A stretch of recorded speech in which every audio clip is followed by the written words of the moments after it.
Hello students, my self गौरव मिश्रा और मैं आज आपको एक नया टॉपिक पढ़ाने जा रहा हूँ मैग्नेटिज्म का। और ये नया टॉपिक हमारा क्या है?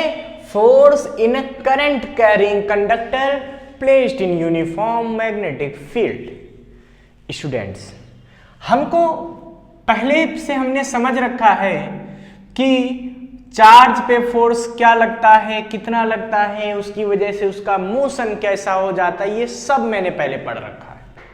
ठीक है, अब हम लोगों को यहां पे ये देखना है कि अगर एक ये मैग्नेटिक फील्ड है और यहां पे एक मैंने कंडक्टर रख दिया जिसमें आई करंट फ्लो इस तरीके से, तो इस कंडक्टर पे फोर्स किधर लगेगा, किस डायरेक्शन में लगेगा, पहले अब ये देखेंगे।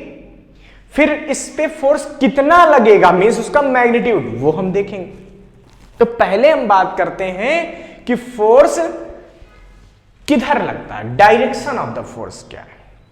तो बच्चों, अगर इस यूनिफॉर्म मैग्नेटिक फील्ड में एक वायर रख दिया गया तो इससे फोर्स किधर लगेगा, ये हम दो तरीके से पता कर सकते हैं, जैसे चार्ज में पता करते थे।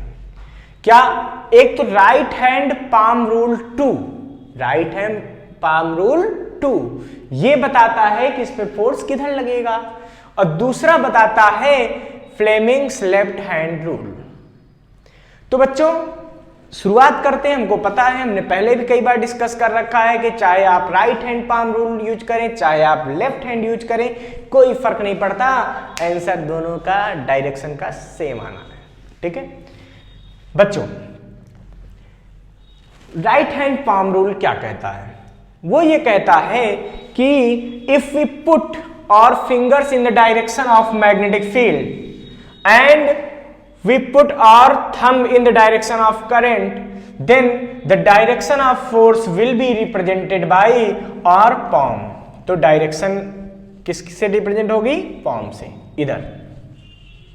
ठीक है बच्चों? अच्छा, और इसमें आप क्या कर सकते हैं, और आप ये समझ सकते हैं कि अगर left hand palm rule use करेंगे तो क्या होगा भाई? Right hand Fleming's left hand क्या कहता है? लेफ्ट हैंड रूल ये कहता है if our four finger, middle finger and thumb all are stretched mutually perpendicular and our forefinger represents in the direction of magnetic field। forefinger क्या करे? magnetic field को represent करे। and our middle finger ये represents in the direction of current, then our thumb explains the direction of force, means इसके हिसाब से भी force इधर और उससे भी force इधर। अरे वाह, हम तो किसी भी वायर पे लगने वाले फोर्स को पता कर सकते हैं। अच्छा, फिर हमने सोचा कि अगर मैं एक ऐसा मैग्नेटिक फील्ड ले लूं, ये मतलब क्या हो गया? डॉट मींस अपवर्ड, और एक वायर ऐसे रख दूं। अब मुझे देखना है इस पे फोर्स किधर लगेगा। भाई लेफ्ट हैंड का यूज कर लो चाहे राइट हैंड का, आंसर तो सेम आना है। Magnetic field outward, direction of current is, देखो बच्चों ऐसा, तो फोर्स कहां लगेगा? इस साइड। इसीलिए मैं कहता हूं लेफ्ट हैंड को यूज करना थोड़ा सा डिफिकल्ट है, टफ पड़ता है in comparison to right hand rule, क्योंकि ये पूरा 360 आराम से बेंड। देखो इसको कैसे यूज करेंगे? Magnetic field upward, direction of current इधर, तो फोर्स कहां लगेगा? इधर, जिधर पॉम जा रही है, धक्का दे रही है नीचे। ये बात तो हो गई डायरेक्शन ऑफ फोर्स निकालने की। अब हमको सोचना चाहिए कि डायरेक्शन ऑफ फोर्स तो निकल गया, इसका मैग्नीट्यूड कैसे निकलेगा, एक्सप्रेशन क्या होगा? एक्सप्रेशन यहां पे निकालते हैं। एक्सप्रेशन के लिए बच्चों हम सपोज कर लेते हैं कि एक ये यूनिफॉर्म मैग्नेटिक फील्ड है। Uniform magnetic field is always represented by parallel lines at equidistance. ठीक है, ये uniform magnetic field P। Now we put a wire here, हमने यहां पे एक वायर पुट कर दिया, ठीक है बच्चों, and the cross sectional area of wire is a. इस वायर का क्रॉस सेक्शनल एरिया कितना हो गया?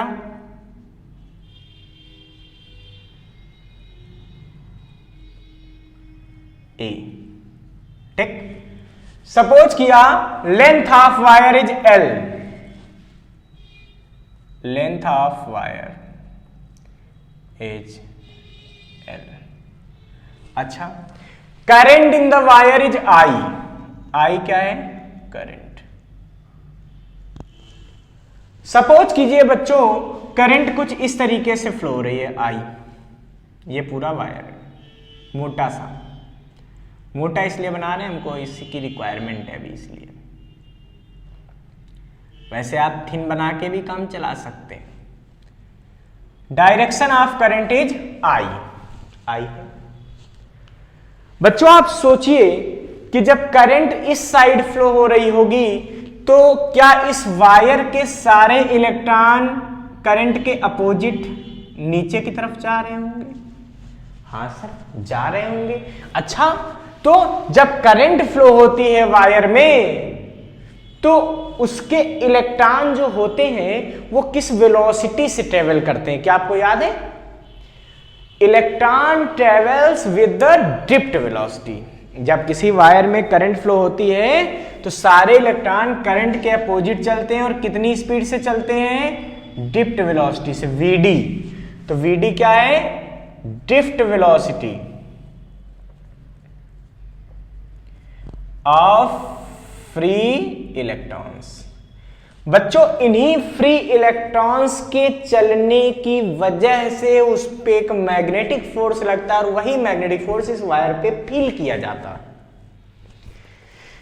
अब हम क्या करते हैं कि हमको ये पता चल गया कि भाई इलेक्ट्रॉन इधर चल रहे हैं, हमने मान लिया कि ये वायर थीटा एंगल पे रखा हुआ है मैग्नेटिक फील्ड से, तो इलेक्ट्रॉन भी थीटा एंगल पे चल रहे होंगे, ठीक है। मींस हम समझें तो हम कह सकते हैं कि force acting on one electron, और कौन सा फोर्स? Magnetic force. कौन सा फोर्स? Magnetic force. एक इलेक्ट्रॉन पे मैग्नेटिक फोर्स कितना लग रहा होगा भाई? QV भी लगता है, तो E charge of electron, V की जगह VD, B और साइन थीटा। क्यों? कितने एंगल पे ट्रेवल कर रहा है ये? थीटा एंगल पे। EVDB sine theta. बच्चों ये तो एक इलेक्ट्रॉन पे लगने वाला फोर्स आया, और मैंने कहा वायर पे जो फोर्स लगता है वो इन सारे इलेक्ट्रॉन्स पे लगने वाले फोर्स के सम के बराबर होता है। तो अब हम अगर नंबर ऑफ इलेक्ट्रॉन्स यहां पा जाएं तो एक इलेक्ट्रॉन पे इतना फोर्स लगता है, तो अगर 10 इलेक्ट्रॉन होंगे 10 से इसको मल्टीप्लाई कर, जितने भी इलेक्ट्रॉन होंगे उससे इसको मल्टीप्लाई कर देंगे तो नेट फोर्स निकल आएगा।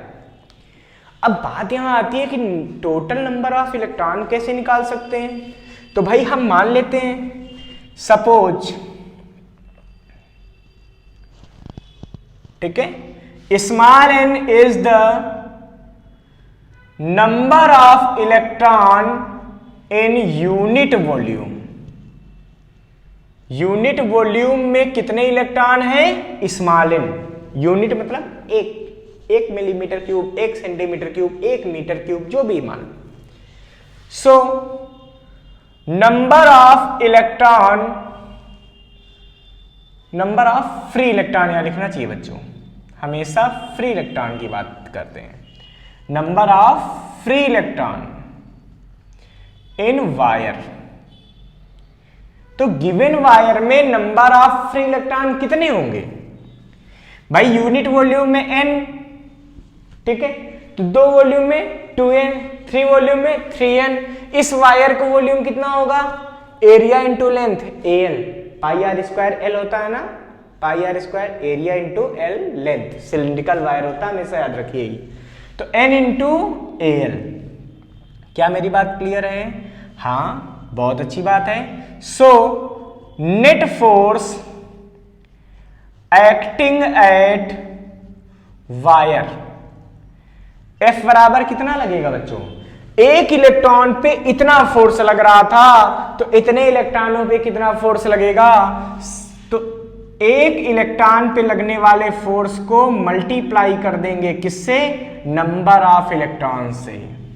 भाई एक इलेक्ट्रॉन पे इतना, तो 2 इलेक्ट्रॉन पे 2 इंटू एफ डैश, 3 पे 3 इंटू एफ डैश, तो इतने इलेक्ट्रॉनों पे number of electron into F dash. Means F dash की वैल्यू बच्चों e v d B sine theta into n A l. Students ध्यान से देखिए, ये आपको कुछ दिखाई दे रहा होगा गांधी जी का चश्मा जैसा। ये क्या है बच्चों? ये क्या है? NeAVD, ये कहीं पढ़ा था? हाँ, करंट इलेक्ट्रिसिटी में आया था। अच्छा, क्या होता था?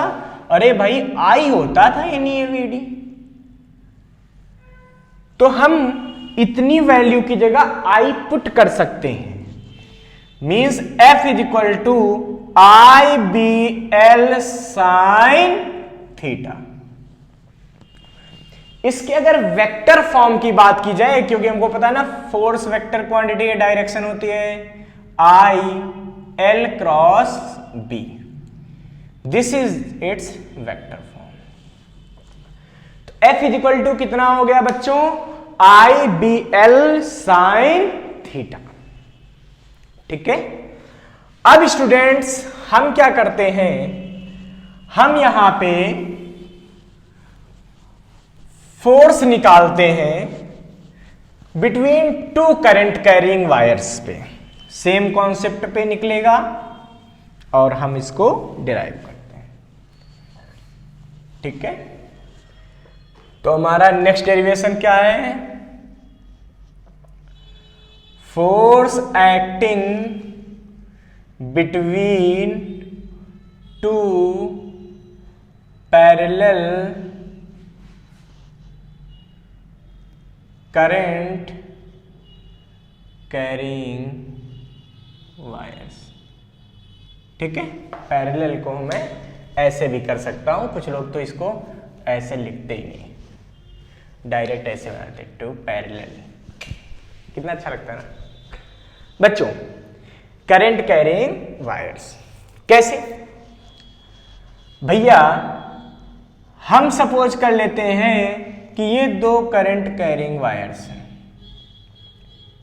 ठीक है, ये देखा गया कि करंट कैरिंग अगर पैरेलल वायर्स हैं तो उनके बीच 2 तरह की कंडीशन पॉसिबल है करंट की।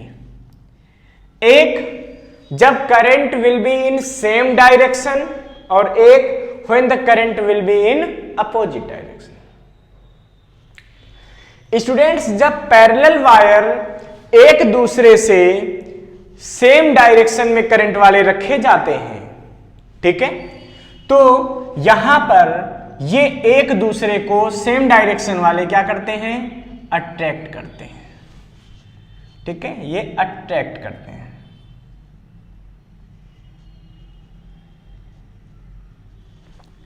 और अपोजिट डायरेक्शन में करंट वाले एक दूसरे को रिपेल करते हैं। रिपेल्ड।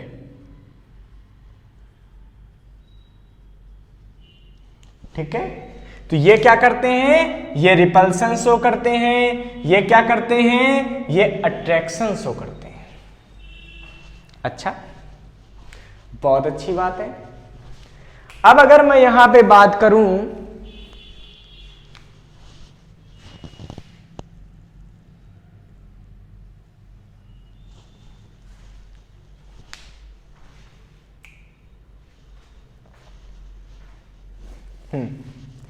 बच्चों, ये रिपल्सन शो कर रहे हैं और ये अट्रैक्शन शो कर रहे हैं। ठीक है, ऐसा क्यों हो रहा? पहले तो हमको ये जानना चाहिए बच्चों, होता क्या है कि सेकंड वायर, ये अगर फर्स्ट वायर कह दूं और इसको मैं सेकंड वायर कह दूं, इसको मैं फर्स्ट कह दूं और इसको मैं सेकंड कह दूं, तो सेकेंड वायर पे फोर्स फर्स्ट वायर की मैग्नेटिक फील्ड की वजह से लगता है और फर्स्ट वायर पे फोर्स सेकेंड की मैग्नेटिक फील्ड पे लगता है। मींस सेकेंड पे फोर्स फर्स्ट की मैग्नेटिक फील्ड से और फर्स्ट पे फोर्स सेकेंड की मैग्नेटिक फील्ड से। तो पहले मैं इस पे लगने वाला फोर्स देखता हूं, आराम से देखते हैं। तो पहले वायर की वजह से इस पे मैग्नेटिक फील्ड किधर होगी, राइट हैंड रूल, करंट इधर, मैग्नेटिक फील्ड उधर निकालनी तो किधर होगी, आउटवर्ड। अच्छा, इसकी वजह से इस पे मैग्नेटिक फील्ड किधर होगी, ये भी आउटवर्ड। अच्छा, अब इसे फोर्स किधर लगेगा, फोर्स के लिए भी तो right hand rule, second rule, right hand palm rule tool use कर लो। मैग्नेटिक फील्ड आउटवर्ड, करंट ऊपर, फोर्स कहां लगेगा, इस पे देखो, इस साइड बाहर। इस पे देखते हैं, चेक करते हैं बच्चों, मैग्नेटिक फील्ड आउटवर्ड, करंट नीचे, फोर्स। तो इसका मतलब इस पे दोनों फोर्स क्या लगेगा, अपोजिट डायरेक्शन में लगेगा, मतलब वो एक दूसरे को रिपेल करेंगे। इधर आ जाओ, ये वायर इस पे मैग्नेटिक फील्ड किधर जनरेट करेगा, इनसाइड।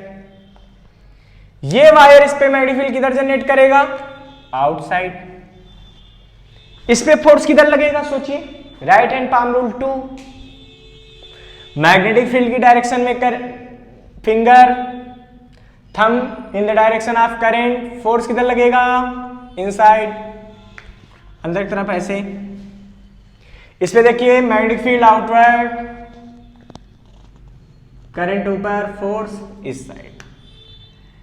इसका मतलब इस पे दोनों तरफ से फोर्स ऐसे लगेंगे, इसीलिए मैं कह रहा हूं कि ये क्या करते हैं, अट्रैक्शन करते हैं। अब बच्चों ये अट्रैक्शन या रिपल्सन क्यों होता है तो हम समझ गए, बट कितना होता है ये भी तो समझना पड़ेगा। तो चलिए हम इसी डायग्राम में डेरिवेशन कर लेते हैं, ठीक है, दोबारा बना लेते हैं। अब यहां पे ये है, मैं मान लेता हूं, ठीक है, कि दो पैरेलल वायर, एक में करंट I1 है और एक में करंट I2।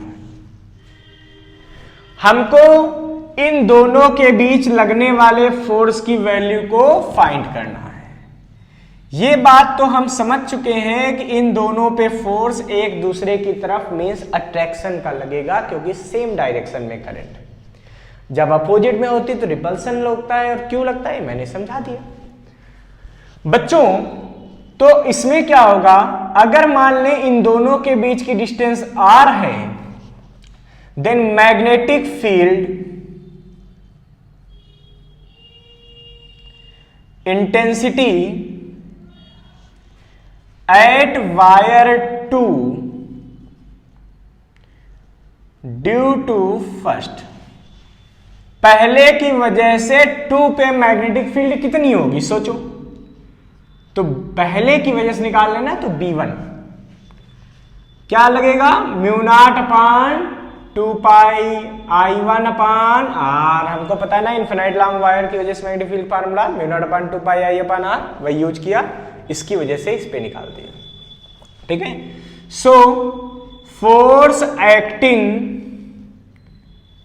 एट वायर 2, ठीक है, इन लेंथ L, कितनी लेंथ में निकालने जा रहे हैं बच्चों, इसकी L लेंथ में, मान लीजिए यहां से यहां तक, इतनी लेंथ में, इतनी लेंथ में कितना फोर्स लगेगा। तो हमें पता है F इज इक्वल टू, अभी मैंने पढ़ा IBL, अभी हम लोगों ने पढ़ा ना, F इज इक्वल टू क्या लगता है बच्चों, IBL। F is equal to I, B कौन सा लेंगे बच्चों, पहले वाले का, I कौन सा लेंगे, दूसरे वाले का। क्यों, इस पे फोर्स निकाला है तो I इसका, B कहां आया था, इसकी वजह से आया था, तो B पहले का। I2, B1 की value μ0/2 pi I1/R into L। Means हम यहां से कह सकते हैं F is equal to μ0/2 pi I1/I2/R into L, या F/L is equal to mu not upon 2 pi I1 I2 upon R। ये फार्मूला भी बना सकते हैं बच्चों। आपको मैं यहां से एक बहुत अच्छी चीज बता दूं कि 1 एम्पियर की डेफिनीशन जब भी कॉम्पिटिटिव लेवल पूछी जाएगी तो आपको इसी फार्मूले से देनी होती है। हम सपोज कर लेते हैं I1 equal to I2 equal to 1 ampere. I1 और I2 दोनों को 1 एम्पियर सपोज कर लिया और R equal to 1 metre suppose कर लिया, तो F अपान L कितना बचेगा? Mu not upon 2 pi 1 into 1 upon 1। Mu not upon 2 pi की वैल्यू 2 into 10 to the power -7 newton per metre. यहां से 1 एम्पियर की डेफिनेशन आ रही है। क्या? 1 ampere is the value of current which when flow in two parallel wires having separation 1 meter apart, then the force acting on unit length between them is 2 into 10 to the power -7 newton per metre. जब दो wire एक दूसरे से 1 metre पर रखे जाते हैं तो उनमें 1 एम्पियर वो करंट होती है जिससे कि उन दोनों वायर्स के बीच लगने वाला force per unit length 2 into 10 to the power -7 newton per metre हो जाता है। इसके बाद बच्चों ये बात हमारी क्लियर हो गई है। अब हमको यहां पे पढ़ना चाहिए क्या? Force acting between two wires. Parallel नहीं लेंगे, परपेंडिकुलर।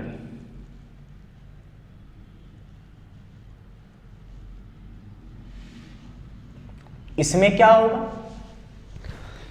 हम एक वायर को इनफाइनाइट लेंथ का मानेंगे। इसकी लेंथ क्या मानेंगे? इनफाइनाइट। और एक को फाइनाइट लेंथ का मानेंगे। फाइनाइट मतलब उसकी वैल्यू को हम कह सकते हैं। मैंने मान लिया कि ये एल लेंथ का है, ठीक है।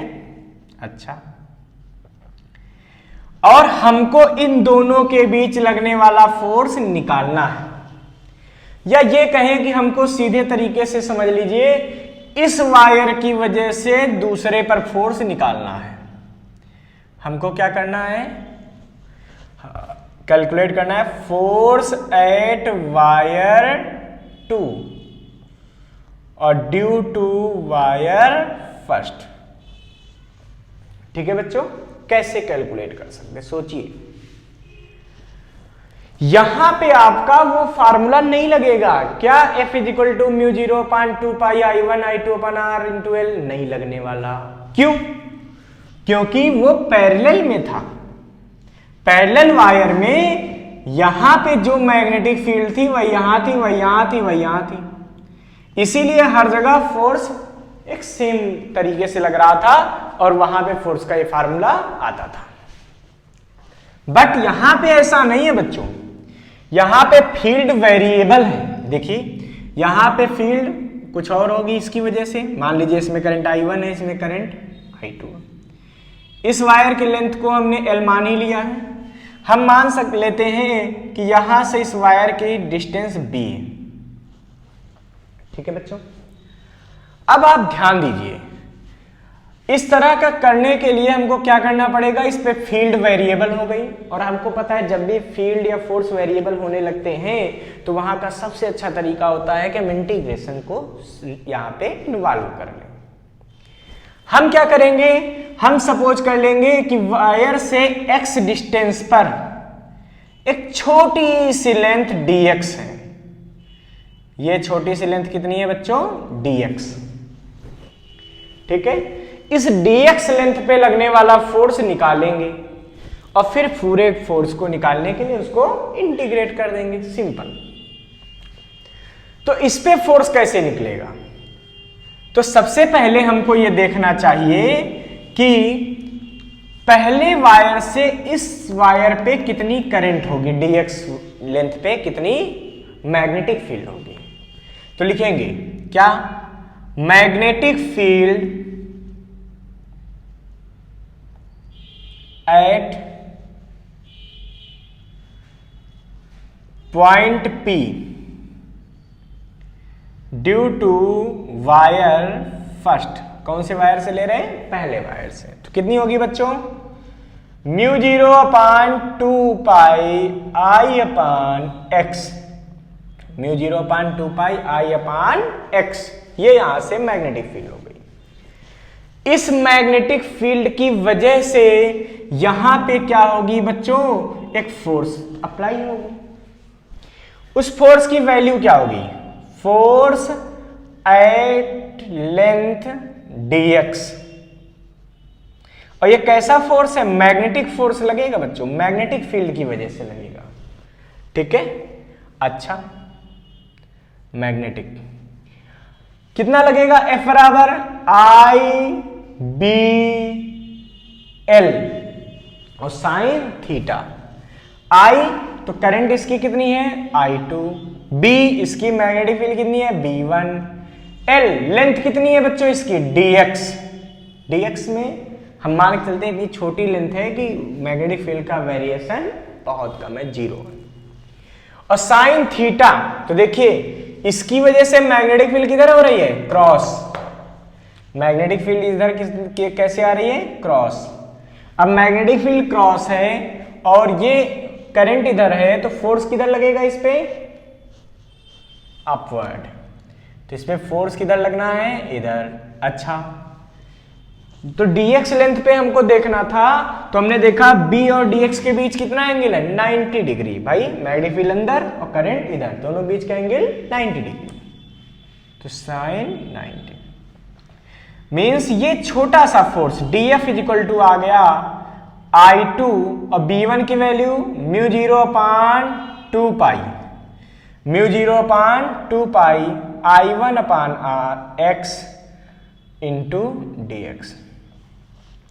ये तो छोटा सा फोर्स आया, हमको नेट फोर्स चाहिए, तो हम क्या करेंगे?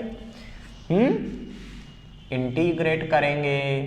So net force in at wire 2, दूसरे वायर पे नेट फोर्स कितना लगेगा? F is equal to integration, कहां से कहां तक फोर्स लग रहा है? यहां से यहां तक, यहां से B से कहां तक? ये डिस्टेंस कितनी हो गई? B प्लस L तक। अच्छा, बाकी सब तो वही mu naught upon 2 pi I1 I2, ठीक है, dx अपान x। बच्चों म्यू नॉट अपान 2 पाई और I1 I2 ये तो कांस्टेंट है, इसको आप बाहर ले लीजिए, तो बचा क्या? dx अपान x। आपको पता है 1 अपान x का इंटीग्रेशन क्या होता है? log x। कितना होता है बच्चों? log x। कहां से कहां तक? B से B प्लस L तक। तो ये कितना बनेगा? Mu 0 upon 2 pi I1 I2। आपको पता है ना वैल्यू कैसे पुट करते हैं? अपर limit minus lower limit. Means x की जगह पहले ऊपर वाली वैल्यू पुट करेंगे, मतलब पहले आएगा log b प्लस l, ऊपर वाली value upper limit, minus lower limit log b। f is equal to क्या बचेगा? Mu 0 upon 2 pi I1 I2 log b plus l upon b। पता है ना, log m minus log n is equal to log m upon n। ऐसा होता है ना बच्चों? Very good.